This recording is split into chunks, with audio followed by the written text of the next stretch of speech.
Dan akhirnya keluar dari kamar setelah beberapa saat dan berkata kepada Yao bahwa sudah cukup larut malam sehingga tidak pantas baginya untuk pergi keluar rumah pada saat itu. Namun, Yao sudah memesan taksi untuk Chen. Hal ini membuat Chen merasa sedih, tetapi ia tetap pergi. Keesokan harinya, Chen datang ke kantor mengenakan kacamata hitam, tampak berbeda dari biasanya. Setelah rapat selesai, semua orang mulai meninggalkan ruangan. Chen, yang berpikir tidak ada siapa-siapa lagi, melepas kacamata hitamnya. Namun, pada saat yang sama, Yao berbalik untuk menanyakan sesuatu dan melihat lingkaran hitam di bawah mata Chen. Ia langsung menyadari bahwa Chen tidak bisa tidur semalam dan itulah alasan ia datang ke rumah Yao. Yao hendak memintanya untuk kembali tinggal di apartemen agar bisa beristirahat lebih baik.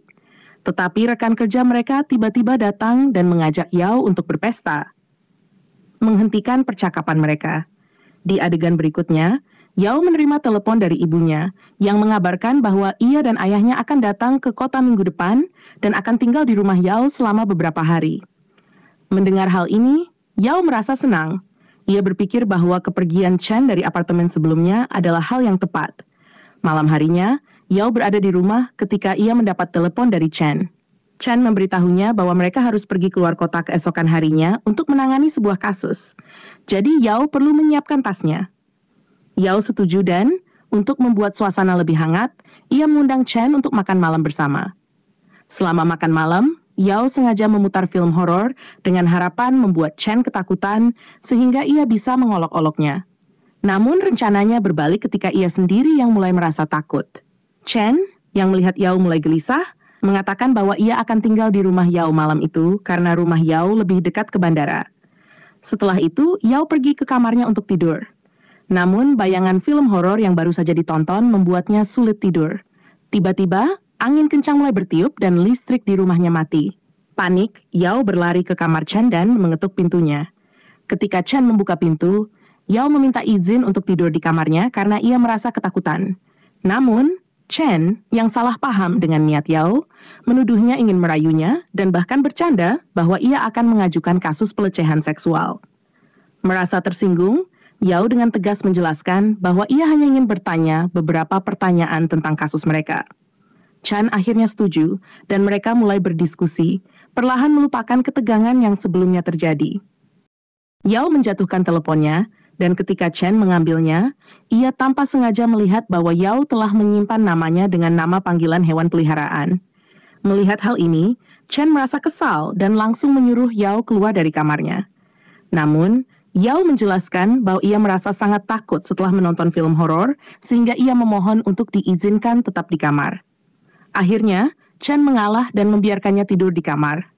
Tetapi Yao harus tidur di kasur yang diletakkan di lantai. Setelah beberapa waktu, Yao merasa lapar. Mereka pun bangun untuk menikmati makan tengah malam. Selama makan, Yao bercerita tentang bos di firma hukum tempat ia bekerja sebelumnya yang memaksanya minum dengan klien. Ketika Chen bertanya kenapa ia tidak menolaknya, Yao menjelaskan bahwa alasan ia akhirnya meninggalkan pekerjaan itu adalah karena tekanan tersebut. Setelah makan, mereka kembali ke kamar. Sebelum tidur, Yao meminta beberapa tips agar ia bisa menjadi pengacara sukses seperti Chen. Chen memberinya saran untuk tidak menikah atau terlibat dalam hubungan asmara selama 2 tahun ke depan, agar bisa fokus pada karier. Mendengar itu, Yao bercanda bahwa meskipun ia menemukan pria setampan Chen, ia tidak akan tertarik. Keesokan paginya, Chen bersembunyi di sudut kamar saat Yao masih berbaring di tempat tidur. Saat bergerak tanpa sadar, Yao menendang Chen hingga ia terjatuh. Chen menjadi marah dan menuduh Yao telah merangkak ke tempat tidurnya semalam, menendang-nendang, dan bahkan merenggut selimut darinya. Yao yang bingung hanya bisa tertawa kecil sambil meminta maaf. Adegan selanjutnya, Chen dan Yao pergi ke kota lain untuk bertemu klien mereka, Tuan Tang. Saat mereka tiba, Tuan Tang menyambut dengan ramah dan tampak senang melihat Chen membawa seorang asisten wanita, yaitu Yao. Mereka kemudian memulai pertemuan panjang di kantor. Waktu berjalan, dan Yao mulai merasa lapar, tetapi ia tak berani mengganggu Chen yang terlihat sangat sibuk. Ia hanya duduk sambil sesekali melirik Chen yang fokus dengan klien. Setelah beberapa saat, Chen akhirnya menyadari hal itu. Ia menyuruh Yao keluar untuk menelepon salah satu kolega mereka agar membawa dokumen yang dibutuhkan. Setelah mengambil beberapa dokumen, Yao menyimpan teleponnya di dalam tas. Ketika keluar dari kamar hotel, dia menerima pesan dari Chan yang mengatakan bahwa tidak perlu menelepon dan dia menyimpan coklat di dalam tasnya. Yao mengeluarkannya dan memakannya karena dia tahu bahwa Yao lapar. Setelah itu, rapat dimulai kembali dan Tuan Tang mengundang mereka berdua untuk makan malam. Ketika mereka keluar dari restoran, Tuan Tang tanpa sengaja menyentuh Yao dengan cara yang tidak tepat, membuat Yao merasa sangat tidak nyaman. Setelah itu, Yao kembali ke kamar hotel untuk mengerjakan beberapa dokumen. Dia mengirim pesan kepada Chen untuk bertanya tentang sebuah file, tetapi tidak ada balasan. Yao berpikir bahwa mungkin Chen sedang pingsan karena kelaparan, jadi dia mengambil bubur untuknya.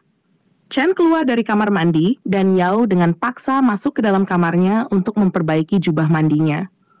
Yao merasa bahwa dia mencoba melepas jubah tersebut, sehingga dia menyentuh dadanya untuk menghentikannya. Chen menjadi sangat marah dan meminta Yao untuk pergi, tetapi Yao memintanya untuk setidaknya minum bubur, meskipun Chen sama sekali tidak menyukainya. Yao tetap membuatkan bubur untuknya, dan ketika Chen tertidur, dia menutupi tubuhnya dengan selimut sebelum meninggalkannya. Namun, Chen menghentikannya dan berterima kasih padanya. Pada hari berikutnya, mereka berdua pergi makan malam bersama Tuan Tang. Tuan Tang menawarkan minuman kepada Chen, tetapi dia menolak karena dia tidak minum alkohol. Kemudian, Tuan Tang menawarkan minuman kepada Yao yang hampir menerimanya. Namun, Chen menghentikannya dengan tegas. Setelah keluar dari sana, Chen marah pada Yao dan bertanya mengapa dia setuju untuk minum bersama Tuan Tang. Chen menegaskan bahwa tidak ada yang bisa memaksanya minum hanya karena dia seorang gadis. Yao yang terkejut dengan sikap Chen, hanya diam mendengarkan omelannya. Tidak lama setelah itu, Yao menerima pesan dari asisten Tuan Tang yang meminta Yao untuk memeriksa beberapa dokumen. Yao meminta untuk membawa Chen bersamanya, tetapi asisten itu mengatakan bahwa itu hanya masalah kecil dan dia bisa datang sendiri. Ketika Yao pergi untuk memeriksa dokumen, dia melihat Tuan Tang juga ada di sana. Mereka mulai berbicara mengenai dokumen dan kemudian menyuruh asistennya keluar. Setelah itu, Tuan Tang meminta Yao untuk menemukan saklar dan menyalakannya. Ketika Yao bersandar untuk menyalakan saklar, Tuan Tang tiba-tiba bertingkah aneh terhadapnya. Yao segera menyalakan rekaman di ponselnya, dan begitu Tuan Tang mencoba mendekatinya, dia menamparnya keras-keras. Tuan Tang mengatakan bahwa pintu terkunci dan kamera mati, jadi tidak ada yang bisa menyelamatkannya. Namun, Yao berhasil melarikan diri dari sana. Saat kembali ke kamarnya, Chen melihat Yao dalam kondisi seperti itu dan bertanya apa yang terjadi padanya, tetapi Yao tidak memberitahu apa-apa. Chen lalu melihat video yang direkam oleh Yao di ponselnya, yang membuatnya sangat marah. Dia meminta Yao untuk mengikutinya, dan mereka pergi menemui Tuan Tang. Chen berkelahi dengan Tuan Tang, bahkan mematahkan tangannya yang sebelumnya menyentuh Yao. Setelah itu, Chen mengambil tangan Yao dan membawanya pergi dari sana. Yao merasa seperti Chen adalah pahlawannya saat ini. Setelah kembali ke kamarnya, Chen memarahinya dan mengatakan bahwa jika ada yang mencoba menyentuh Yao secara tidak pantas lagi, dia harus memberitahunya karena dia akan membelanya. Keesokan harinya, mereka berdua sarapan bersama di hotel karena kontrak yang dibatalkan dan penerbangan mereka keesokan harinya. Yao meminta Chen untuk pergi ke taman hiburan bersamanya. Awalnya Chen enggan, tetapi akhirnya dia setuju.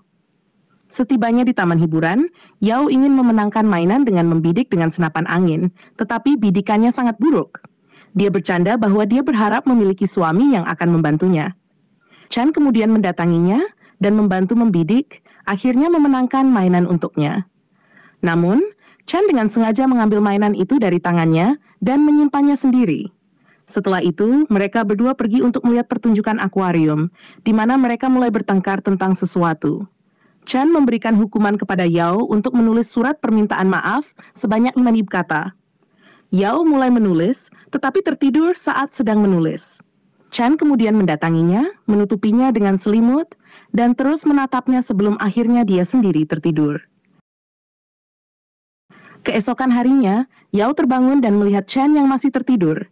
Dia menatapnya dan berkomentar bahwa bosnya sangat tampan. Setelah itu, mereka berdua kembali ke kota mereka.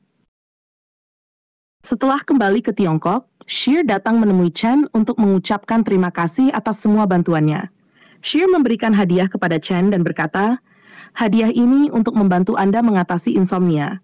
Saya berharap ini bisa memastikan tidur nyenyak Anda."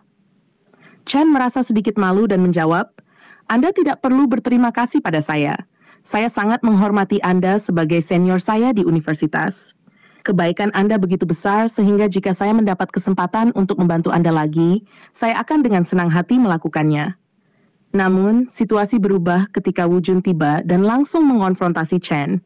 Dengan nada tajam, Wu Jun berkata, "Apa yang kau pikirkan? Kau pergi makan malam dengan Shear. Kau temanku atau musuhku?"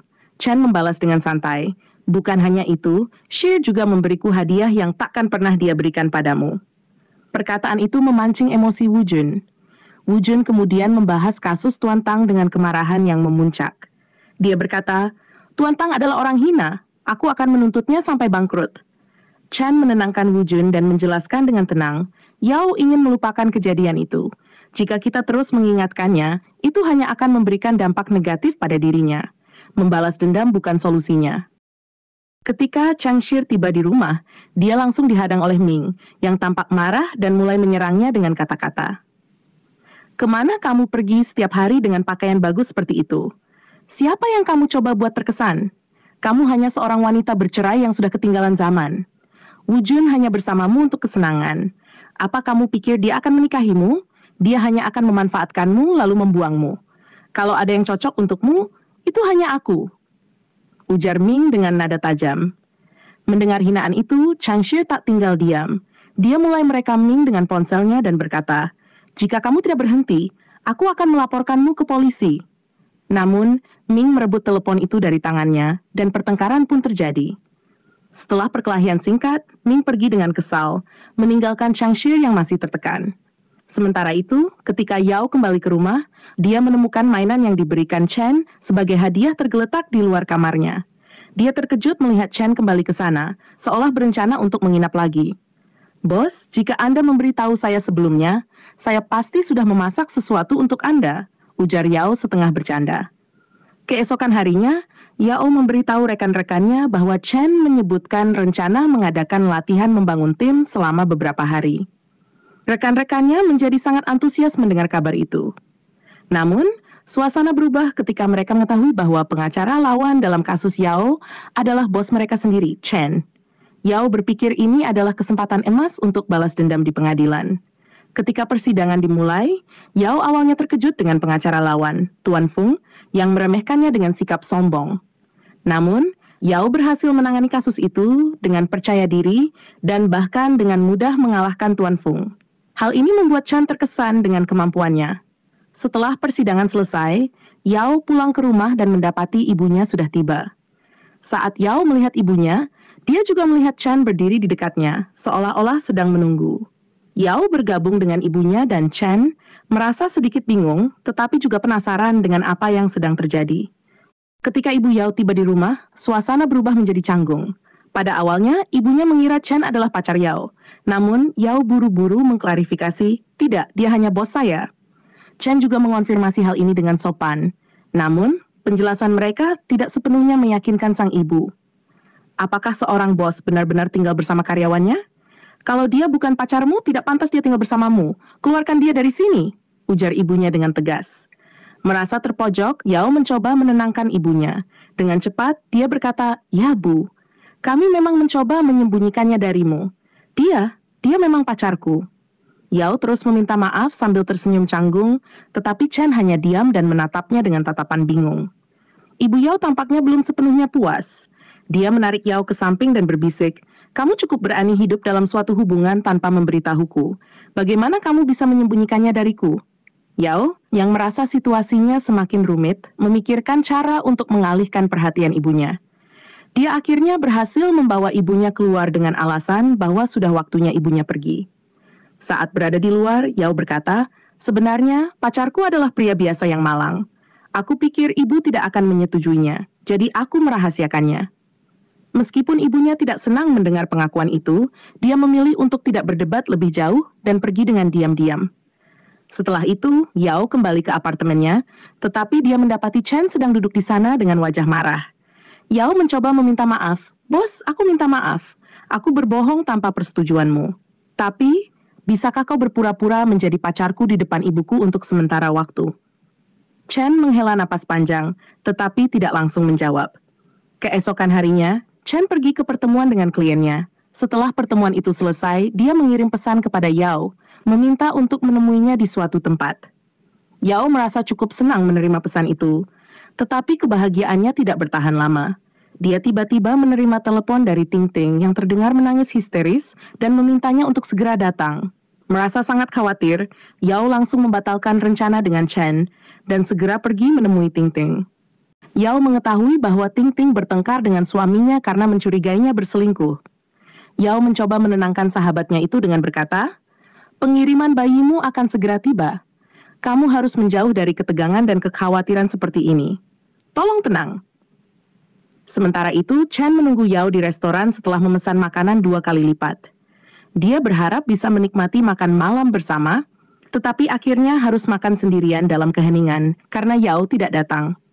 Ketika Yao kembali ke rumah, dia melihat bahwa Chen tampak marah, tetapi dia berpura-pura normal, seolah-olah tidak ada masalah. Merasa bersalah, Yao menjelaskan semua yang terjadi dengan Ting Ting kepada Chen. Setelah mendengarkan, Chen menjawab, "Baiklah, aku akan memaafkanmu, tapi dengan satu syarat, kau harus ikut aku untuk pijat." Namun, pijatan itu ternyata bukan untuk relaksasi, melainkan semacam hukuman. Saat Chen menikmati pijatan yang lembut dan menenangkan, Yao malah mendapat pijatan yang kasar dan menyakitkan, membuatnya merasa tersiksa. Ketika mereka keluar dari tempat pijat, ibu dan ayah Yao kebetulan melihat mereka bersama. Sang ibu langsung berkata kepada suaminya, "Inilah pria malang yang Yao jadikan pacarnya." Mendengar itu, Yao segera berkata, "Kami datang ke sini untuk mendiskusikan pekerjaan, Bu." Yao kemudian mengajak kedua orang tuanya ke sisi lain untuk berbicara, tetapi Chen memilih berlalu pergi. Saat itu, ibunya memperhatikan Chen dan mulai berpikir, anak ini pasti melakukan sesuatu yang salah. Bagaimana mungkin dia tidak punya waktu untuk menemui kita, tetapi punya waktu untuk pergi ke pusat pijat larut malam? Chen, yang tidak menyadari bahwa dia sedang diawasi, pulang sendirian. Namun, sang ibu memutuskan untuk mengikutinya dari dalam mobil untuk mencari tahu lebih banyak tentangnya. Keesokan harinya, Ibu Chen mengganti pakaiannya dan memutuskan untuk mengawasi putranya. Dia melihat Chen bersama seorang gadis yang tidak lain adalah Yao. Pemandangan ini membuatnya menyadari bahwa Chen mungkin telah diam-diam menjalin hubungan dan bahkan hidup bersama. Rasa penasarannya memuncak ketika dia mengikuti mereka ke supermarket, melihat mereka membeli bahan makanan bersama. Hal ini membuatnya berpikir bahwa hubungan mereka telah berkembang cukup jauh. Saat kembali ke rumah, ibu menceritakan temuannya kepada ayah Chen, yang tampak senang mendengar laporan ini. Di adegan berikutnya, Yao terlihat sedang memasak di rumah, sementara Chen duduk di ruang tamu. Pada suatu saat, Chen pergi ke dapur untuk mengambil sesuatu, tetapi tanpa sengaja, saus menodai bajunya. Merasa tidak nyaman, Chen mengeluh dan Yao berkata, "Bos, lepaskan bajumu.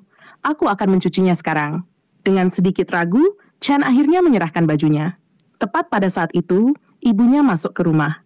Melihat Chen bertelanjang dada dan Yao yang memegang bajunya, sang ibu terkejut dan mulai berpikir yang tidak-tidak. Chen dan Yao dengan cepat berkata, "Kami bisa menjelaskan." Namun Ibu Chen tersenyum dan menjawab, "Kalian hanya perlu menjelaskan jika ada yang mencurigakan. Aku tidak keberatan. Chen, aku senang kamu memilih gadis ini. Meskipun kamu orang yang sangat tulus, matamu sangat tajam." Namun, situasi menjadi lebih rumit ketika sang ibu meminta Yao menemuinya keesokan sore di sebuah tempat tertentu. Ketika mereka bertemu, Ibu Chen, yang sudah berlatih banyak akting sebelumnya, langsung memulai pembicaraan dengan nada serius. "Anakku sangat kaya. Berapa banyak uang yang kamu inginkan untuk meninggalkannya?" Yao bingung dan berusaha menjelaskan, tetapi sang ibu terus menaikkan tawaran, mulai dari 5 juta, 8 juta, hingga 10 juta. Namun, Yao dengan tegas menolak tawaran tersebut dan berkata, "Tidak ada hal seperti itu. Saya tidak tertarik dengan uang Anda. Biarkan saya mengklarifikasi bahwa Chen hanyalah bos saya, dan hubungan kami hanya sebatas profesional, meskipun kami berbagi rumah." Sang ibu terdiam sejenak, tetapi ekspresinya menunjukkan bahwa dia belum sepenuhnya percaya. Dia mulai berpikir bahwa ada lebih banyak hal yang disembunyikan oleh keduanya.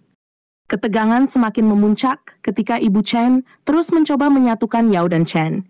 Setelah Yao menjelaskan bahwa dia tinggal bersama Chen karena dia tidak mampu hidup sendiri, Ibu Chen mulai menyusun rencana baru untuk memastikan mereka bersama. Pada suatu hari, Ibu Chen memanggil Chen ke rumahnya dengan alasan bahwa dia telah jatuh dari tangga. Chen, khawatir, segera pergi ke rumah ibunya. Ketika tiba, dia naik ke lantai atas dan menemukan ibunya berbaring di tempat tidur, berpura-pura lemah. Pada saat yang sama, Yao juga dipanggil ke rumah dengan alasan yang berbeda. Ketika Yao tiba, Ibu Chen memanfaatkan momen itu. Dia dengan penuh drama meminta mereka saling berpegangan tangan dan mengatakan, "Aku mungkin tidak punya banyak waktu lagi. Tolong berjanji pada ibu, kalian akan menjaga satu sama lain." Chen mulai curiga dengan akting ibunya, dan setelah beberapa saat, dia menyadari bahwa semuanya hanyalah rencana. Ibu Chen kemudian berkata, "Yao benar-benar mencintaimu, Chen. Aku mengujinya kemarin. Dia menolak 10 juta demi cintamu. Di mana lagi kamu akan menemukan gadis seperti ini? Dia adalah permata dan pantas menjadi menantu ibu." Chen, yang merasa muak dengan sandiwara ibunya, berdiri dan berkata, "Aku tidak ingin mendengar lagi." Dia kemudian pergi, meninggalkan Yao dan ibunya di ruangan itu. Ibu Chen tidak menyerah, mencoba membujuk Yao sendirian. "Yao, dengarkan ibu. Kamu sangat cocok untuk Chen. Kalian harus bersama." Namun Yao dengan tegas menjawab, "Tidak ada apa-apa di antara kami, dan saya hanya karyawannya." Merasa gagal, Ibu Chen tersenyum licik dan berkata, "Baiklah, kalau begitu, kamu akan bekerja untukku mulai sekarang. Lagi pula, kita berteman sekarang bukan? Aku ingin kamu meyakinkan Chen untuk memilih seorang calon menantu untukku. Persiapkan dia untuk kencan buta." Dengan wajah polos dan penuh harap, Ibu Chen membuat Yao tidak bisa menolak permintaannya. Sementara itu, di tempat lain, Shai menyadari bahwa seseorang diam-diam memotret dirinya. Dengan cepat, dia menghadapi orang tersebut dan berhasil mengambil kartu memori yang berisi foto-fotonya.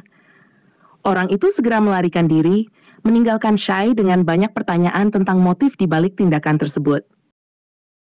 Cheng Shir yang baru kembali ke rumah menemukan hadiah-hadiah yang ditinggalkan untuknya, dan dalam kemarahan, ia membuangnya ke tempat sampah. Namun, tepat pada saat itu, Wu Jun muncul dan mengatakan bahwa hadiah-hadiah itu berasal darinya. Wu Jun mencoba menjelaskan, "Kamu sangat penting bagiku. Aku telah menjadi cukup kuat untuk melindungi diriku sendiri dan kamu. Mengapa kamu takut pada siapapun sekarang?" Namun, Chang Shir yang masih marah dan bingung, menyuruh Wu Jun menjauh dan pergi. Saat Wu Jun pergi, Chang Shir menemukan foto-foto dirinya bersama Wu Jun yang diambil secara diam-diam oleh fotografer misterius. Dengan foto-foto itu, dia juga menemukan rekaman suara mantan suaminya, di mana pria itu dengan kejam berkata bahwa Wu Jun tidak pantas untuk wanita yang sudah bekas seperti dirinya. Kata-kata ini menghantui Chang Shir, memperparah luka emosionalnya. Di sisi lain, Ibu Chen yang energik dan penuh akal mulai mengambil kendali di rumah. Dia membuat file biodata berisi profil banyak wanita untuk dipilih sebagai calon menantu. Dibantu oleh ayah Chen, dia dengan semangat menyiapkan jebakan untuk mempertemukan Chen dengan calon pasangan yang menurutnya ideal. Sementara itu, Yao diberikan kupon khusus untuk jebakan kencan buta. Rencana ini dirancang oleh Ibu Chen untuk mempertemukan Chen dengan salah satu calon menantu pilihannya. Namun pada saat yang sama, orang tua Yao tiba di kota dan memberitahu Yao bahwa mereka ingin bertemu dengan pacarnya untuk makan malam. Dalam kepanikan, Yao berbohong, mengatakan bahwa Chen sedang dalam perjalanan bisnis. Orang tuanya yang tidak curiga, merasa bangga dan berkomentar bahwa Yao pasti sudah sukses besar karena sudah memiliki pekerjaan dengan perjalanan bisnis.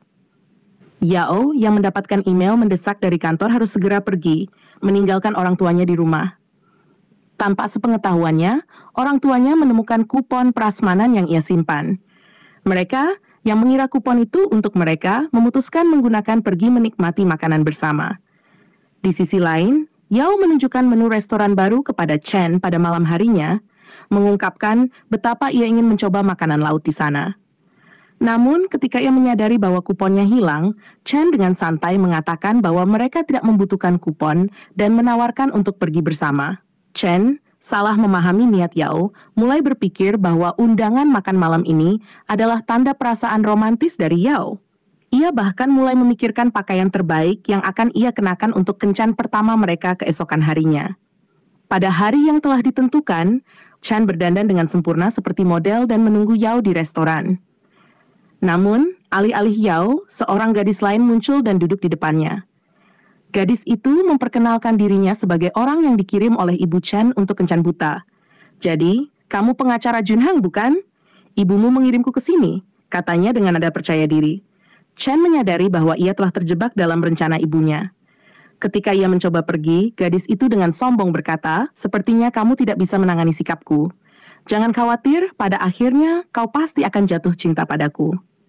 Merasa tersinggung, Chen memutuskan untuk duduk kembali hanya untuk membuktikan bahwa pernyataan gadis itu salah.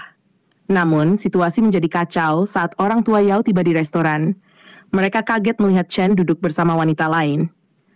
"Kamu, putri kami memberimu tempat berlindung, dan ini yang kamu lakukan? Pakaian bagus yang kamu kenakan itu pasti dibeli dengan uangnya. Sekarang kamu berselingkuh di belakangnya," bentak mereka dengan marah. Ayah Yao bahkan mengambil segelas air dan melemparkannya ke wajah Chen. Gadis itu yang duduk di depannya merasa sangat malu dan marah. Ia berkata dengan tajam, "Aku dengar kamu orang kaya. Ternyata kamu hanyalah anjing jalanan yang hidup dari uang pacarmu." Chen, yang tidak ingin memperpanjang masalah, memilih untuk tidak menjawab. Namun, dalam pikirannya, ia mulai memikirkan bagaimana menghadapi kesalahpahaman besar ini, terutama dengan Yao, yang akan mendengar semua ini cepat atau lambat. Chen, yang baru saja mengalami penghinaan di restoran, kembali ke lantai atas dengan suasana hati yang buruk. Di kamarnya, ia menangkap Yao yang terlihat panik menyembunyikan sebuah majalah di bawah bantalnya. Ketika Chen mengambilnya, ia terkejut mendapati majalah itu ternyata sangat provokatif. Dengan nada serius, Chen berkata, "Oke, saya mengerti. Pada usia seperti Anda, sulit mengendalikan emosi dan hormon. Tapi, Yao, Anda perlu belajar mengendalikan diri. Saya mungkin tampan, tapi tindakan Anda ini, masuk ke kamar seorang pria dan menyimpan majalah seperti ini, itu tidak pantas sama sekali. Saya tidak menyangka Anda akan seperti ini."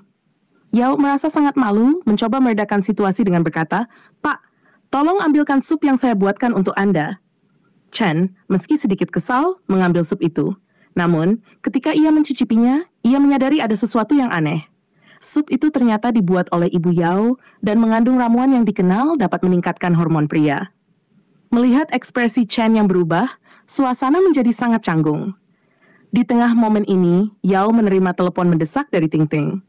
Dengan suara terisak, Ting Ting mengungkapkan bahwa ia sedang hamil, tetapi dalam keadaan mabuk dan sangat tertekan. Yao menjadi sangat khawatir dan segera memutuskan untuk menemuinya. Chen, yang melihat kekhawatiran Yao, menawarkan untuk mengantarnya. Dalam perjalanan, Yao menjelaskan bahwa Ting Ting mencurigai suaminya berselingkuh, dan kini suami bahkan mengatakan tidak menginginkan anak kembar mereka. Hal ini membuat Ting Ting merasa tidak berharga dan mempertimbangkan untuk mengakhiri hidupnya.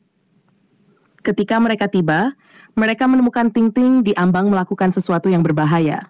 Dengan segera, Yao bergegas menyelamatkannya, sementara Chen membantu menenangkan situasi. Ting Ting, sambil menangis, akhirnya mengungkapkan semuanya.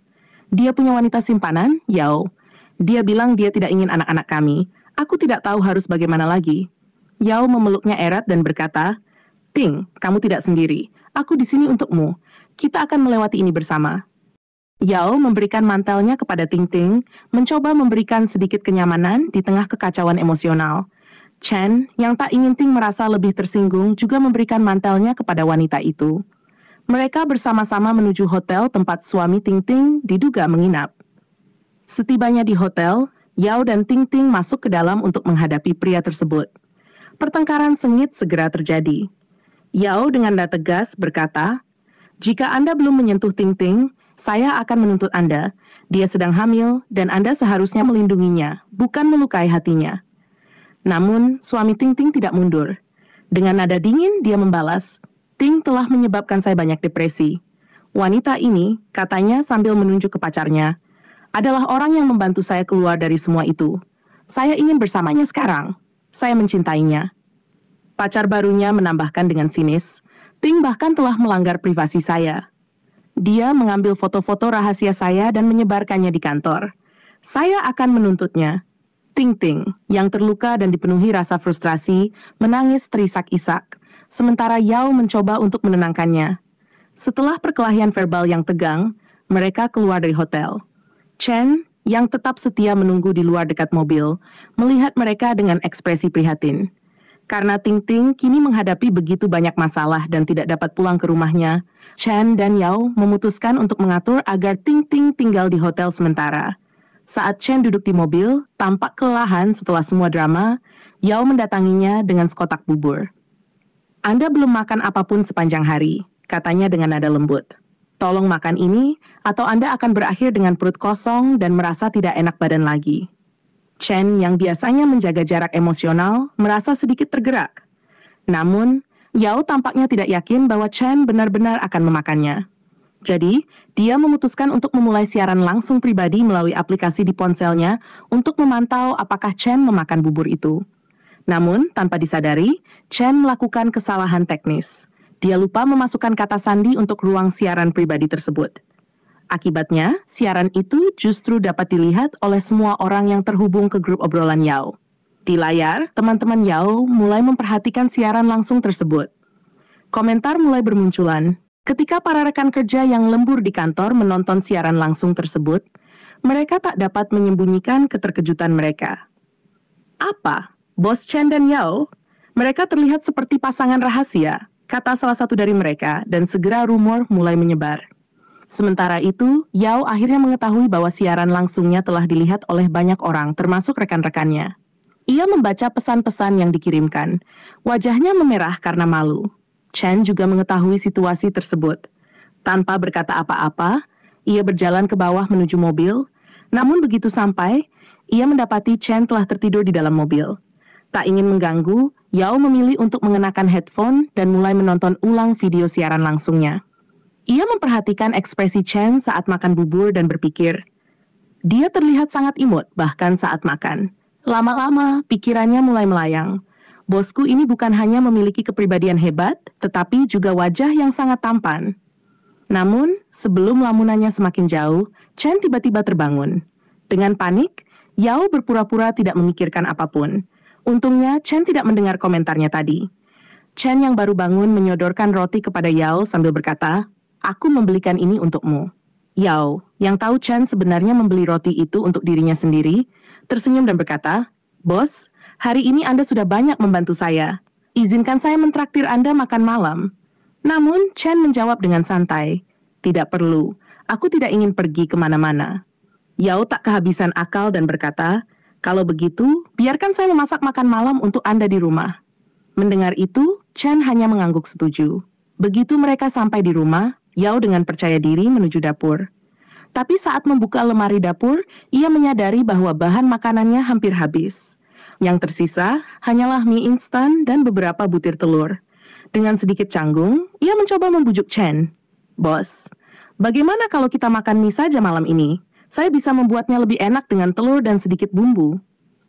Chen, yang dikenal sangat perfeksionis, memandang Yao dengan ekspresi datar dan berkata, "Dengan kepribadianku, aku rasa aku tidak akan membiarkan makan malam hanya berupa mie." Namun pada akhirnya mereka berdua duduk bersama di meja makan. Chen yang mulai lapar tidak bisa menahan diri dan bertanya apakah ada mie lagi. Namun, Yao tak menyia-nyiakan kesempatan untuk menggoda bosnya. Dengan senyuman nakal, ia berkata, "Bos, bukankah Anda sendiri yang mengatakan kepribadian mulia Anda tidak cocok dengan makanan cepat saji seperti ini?" Chen hanya bisa menahan rasa malu dan akhirnya berkata, "Baiklah, buatkan satu bungkus untuk saya juga." Ia pun dengan senang hati kembali ke dapur dan menyiapkan seporsi mie untuk Chen, yang akhirnya menikmati makanan itu dengan diam-diam. Keesokan paginya, mereka pergi ke kantor bersama. Yao, yang masih memikirkan siaran langsung yang menimbulkan kecurigaan rekan-rekannya, merasa sangat khawatir. Dalam perjalanan, ia berkata, "Bos, jika kita tiba di kantor bersama, orang-orang pasti akan bergosip. Bisakah Anda menurunkan saya sedikit lebih awal?" Chen menatapnya dengan santai, lalu membuat alasan, "Cuacanya buruk. Sepertinya akan turun hujan. Lebih baik aku mengantarmu langsung ke kantor." Yao melirik keluar jendela dan melihat langit yang cerah tanpa tanda-tanda hujan. Dengan canggung, ia menjawab, "Tapi tidak ada awan, bos." Chen tetap tenang, langit bisa berubah dalam sekejap. Meski merasa aneh, Yao akhirnya meminta mobil berhenti di tengah jalan dan keluar sebelum mereka sampai di kantor.